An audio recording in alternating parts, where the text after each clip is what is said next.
Pour mesurer l'impact de cette nouvelle politique américaine, nous sommes avec Paul Simondi de l'ISS, l'Institut d'études de sécurité basé en Afrique du Sud. Bonsoir Paul Simondi, merci d'être avec nous sur TV5 Monde. On vient de le voir, les signaux envoyés par la Maison-Blanche sont plutôt clairs, réduction brutale de l'aide, guerre commerciale, provocation diplomatique.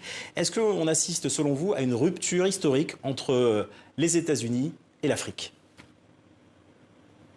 En tout cas, nous assistons à un vrai chamboulement qui est sans précédent dans les relations entre les États-Unis et les pays africains. Il s'agit dans tous les cas d'un nouveau départ, même si rien n'est finalement inscrit dans le marbre, rien n'est décidé. Il y a eu des annonces, il y a eu des volte-face, mais dans tous les cas, si les éléments de la politique qu'on voit pointer à l'horizon sont véritablement confirmé, oui, on sera en face d'une vraie disruption. Alors on parle de coupes dans l'aide extérieure américaine, notamment pour des agences comme l'USAID, de tensions commerciales, par exemple pour la gratuité demandée sur les navires américains pour passer sur le canal de Suez. Que signifient concrètement ces décisions pour les pays africains ? Alors, en matière d'aide, là, les premières décisions, la fermeture de l'USAID est une vraie tornade. Je ne veux pas utiliser le mot de tragédie, mais dans tous les cas, les conséquences sont énormes. L'aide américaine en termes de développement et en termes humanitaires était la plus importante. Et il sera difficile que cette aide, dont l'annulation a déjà été décidée, soit remplacée par l'action des autres acteurs pourvoyeurs d'aide. On voit par exemple que ça a un impact mais dévastateur sur les programmes de santé, sur les programmes d'aide humanitaire, sur les programmes de développement. Et à côté de ça, il y a aussi l'annulation, la mise en veilleuse du Millennium Challenge Corporation, qui est le MCC, qui était peut-être pas un programme d'aide, mais un programme d'assistance aux infrastructures en Afrique. Là aussi, c'est une décision qu'on peut considérer être étrange parce que elle consistait notamment à contrecarrer l'action chinoise en Afrique, l'action de construction de grandes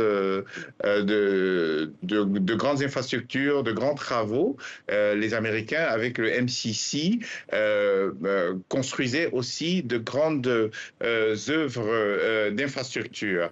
Donc, il y a comme ça des actions dont on peut interroger la cohérence, qui sont prises, mais qui semblent être tout à fait... Il y a les droits de douane, qui correspondent tout à fait à la nouvelle politique. Pardon, Paul Simondi, est-ce qu'il y a quand même des secteurs privilégiés ? Privilégiés par l'administration du président américain. Des aides financières, oui. Oui, je crois qu'il y a le commerce. Il est clair que l'administration Trump veut abolir tout ce qui est deal entre les États-Unis et l'Afrique en général. Elle semble privilégier des deals bilatéraux et on voit que les droits de douane qui ont été imposés, même si on est maintenant dans la phase des 90 jours d'observation annoncés par l'administration Trump, oui, mais si les droits de douane sont imposés, ils sont imposés au prorata des déficits de la balance commerciale que les États-Unis, dont les États-Unis faisaient l'expérience. C'est pour ça qu'un pays comme le Lesotho, petit pays, est celui qui, après la Chine, s'était vu imposer les droits de douane les plus élevés parce que la balance commerciale entre le Lesotho et les États-Unis était très en faveur du Lesotho, même si en chiffres absolus, on parle de petits chiffres, mais en termes de pourcentage, c'était énorme. C'est peut-être Paul Simondi, s'il vous plaît, un mot aussi de l'implication américaine sur le continent, alors que le Rwanda et la RDC ont amorcé un accord de paix récemment sous l'égide des États-Unis. Est-ce que Washington, sous Donald Trump, joue encore un rôle de médiateur crédible en Afrique ?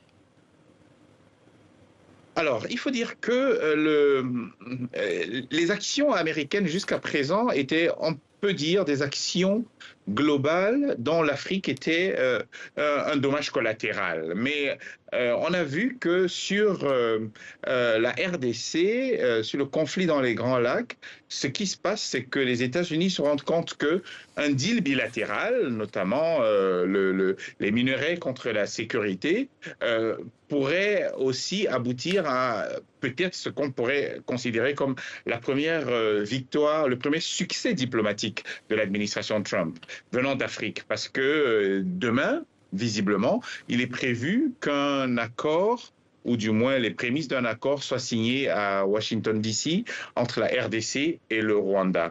Donc, ce sera très certainement, ça n'aura pas été l'Ukraine, ça n'aura pas été la guerre entre Israël et Gaza. Le premier succès diplomatique viendra peut-être de la RDC et du Rwanda. Merci Paul Simondi pour cet éclairage sur TV5 Monde. Je rappelle que vous êtes directeur Afrique de l'Est de l'ISS, Institut d'études et de sécurité.